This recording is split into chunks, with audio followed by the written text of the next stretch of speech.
Hello noodles, welcome back to my channel. Hope that you're having a great day, and if you're not, hope this makes your day a little better. Or if you're new to my channel, welcome to my channel. I make whatever. So today we are continuing our series of Pro Wrestling 101, where I, a wrestling fan, teach you, a non-wrestling fan, about the world of professional wrestling. I know our last lesson was a couple months ago, but better now than ever to learn something new about professional wrestling. So far in the series, we've learned about what's a babyface, a tweener, and a heel. We've learned about botches, and we've also learned about what's the difference between a work and a shoot. So today in Pro Wrestling 101, we're going to learn about gimmicks. So basically, a gimmick is what someone's character is. More specifically, according to Wikipedia, a gimmick generally refers to a wrestler's in-ring persona, character, behavior, attire, and or distinguishing traits while performing, which are artificially created in order to draw fan interest. But a gimmick doesn't necessarily just have to be character-wise. It can be for matches, it can be for championships as well. So today we're going to learn about the different types of gimmicks in professional wrestling. So to start off the video, we're going to talk about character gimmicks. Now there are a million types of character gimmicks. There are normal characters, there are supernatural characters, and then there's just weird. So more of the normal characters, you have guys like The Rock, who is this larger-than-life superstar who talks to himself in third person and basically is the people's champion. Like, he is what the people want. Then you have someone like a Stone Cold Steve Austin, who is like an everyday kind of wrestler. He hates his boss, he doesn't do well with authority, he drinks beer and he curses, so a lot of people can gravitate towards him and, you know, can relate to what his gimmick is, because there are so many people in the world that are like that have jobs, that they hate their boss, that they drink, that they just want to flip off their balls, right? Then you have someone like John Cena, who is very much a superhero almost, which is funny because he plays Homelander, which isn't really a superhero. Yeah, that's my fault. I don't know why the hell I said that he was Homelander right there. He's actually Peacemaker. My fault. I'm fucking up. But anyway, you know, he never gives up. He never breaks the rules. He's just always going above and beyond, like, and never falls away from like what makes him great as a character. Basically, John Cena is a square, but he's a very good square. He's a very good wrestler.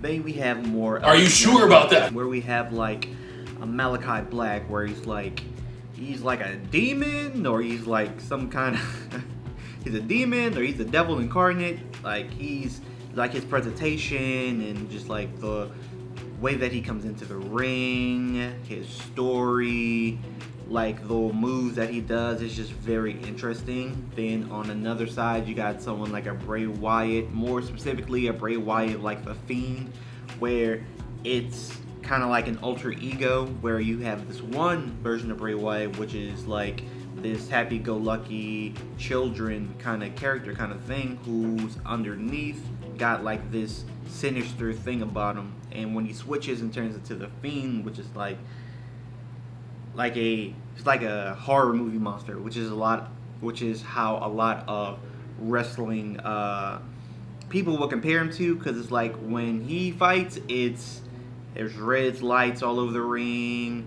He no-sells everything, no-selling real quick, which is like when someone doesn't move and like they're moving back and forth, like they're selling it. But when the Fiend wrestles, he just no-sells everything, because he's kind of like a Jason or like a Michael Myers, where like he never, like he doesn't stop, like he just keeps going and going and going and going and going and going and going. Then we have something more like a Abaddon, which Abaddon is I believe she's a zombie. She's a really cool zombie. I can't put it into words. Just when you see them, it's just like, wow, it's like it's jaw-dropping. Like, wow, that's really cool. That's interesting. I kind of want to go watch that. Then we have more of the weird gimmicks. We got a Luchasaurus, which is basically a dinosaur. You know, that's an interesting thing. We got that one wrestler that's a pizza guy. I don't know what his name is, like Tony or something like that. He literally wrestles making pizza. And I'm like, all right, that's interesting. Not my cup of tea, but maybe for somebody else. Then we have all of the 90s wrestling gimmicks. We got disco wrestlers, we got repo men, we got people that work for the IRS, we got mechanics, we got wrestling characters, we got fighting game characters, bro. We got people that want to be Prince, fake James Browns, bro. It was 90s were a different time. It was a very, very, very interesting time in professional wrestling. Now let's go on to match gimmicks, where we have normal matches and then we have specialty matches. So normal match gimmicks are usually one-on-one, person versus person. They can win by pinfall, submission, count out. Then we have specialty matches, which are held under certain conditions. So say we have something like a cage match where there's this feud going on, and the only way that they could end this is in a cage match, where it's like maybe one of the competitors, they were always ducking and diving this other, like their opponent, so they put them in the cage match, so there's nowhere to run, nowhere to hide, like it has to be settled in the cage. Then we have something like a last man standing match, where it's one person against another person, there are no rules, and for someone to win, the other person has to not get up at the count of 10. So these are basically more seen where it's like a feud, where it's like, nah, this is like do or die. Like, I am trying to end you, and only one of us can walk away from this unscathed.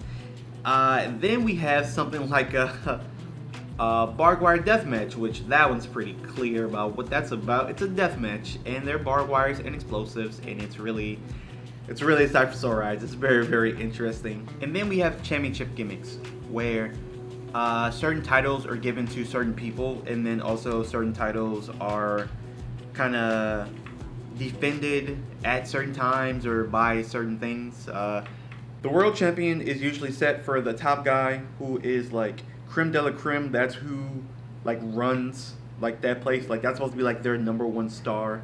So that in WWE would be like a Roman Reigns, and AEW clearly it's MJF. Then we have championship gimmicks, where certain titles mean certain things. So back in the 90s and early 2000s, there was the Hardcore Championship, and the Hardcore Championship was basically this title that looked like a piece of shit, but it was defended 24/7. And it would lead to the funniest things in the world. Like, this title can literally be won at any place, at any time. Then we have stuff more like a TV championship, which a TV championship is a title that's only defended on TV. Now, let's go with real life gimmicks. We have Snoop Dogg, whose whole gimmick is that he's everyone's uncle, calls everyone's nephew, and he smokes a lot of weed. We have Elon Musk, who used to be hero, and now he's lived long enough to see himself become the villain. Yeah, that was Pro Wrestling 101 Gimmicks. I hope that you all enjoyed that. If you liked the video, leave a like on the video. If you enjoyed this content, please subscribe to the channel. I make stuff like this, I would say fairly often, but my last video was a couple of months ago, but that doesn't matter. I make stuff like this fairly often. And if you could, please comment in the comment section down below. Tell me a gimmick that you all know, whether that is a person, whether that's a like movie, TV show, an event, just anything at all that has to relate to gimmicks. So thank you so much. I'll see you in the next video. You can click here to subscribe to my channel. You can click here to watch my last video, or my most relevant video, or you can click here to watch my Pro Wrestling 101, where I talk about heels, baby faces, and tweeners. Thank you so much, and I'll see you in the next one.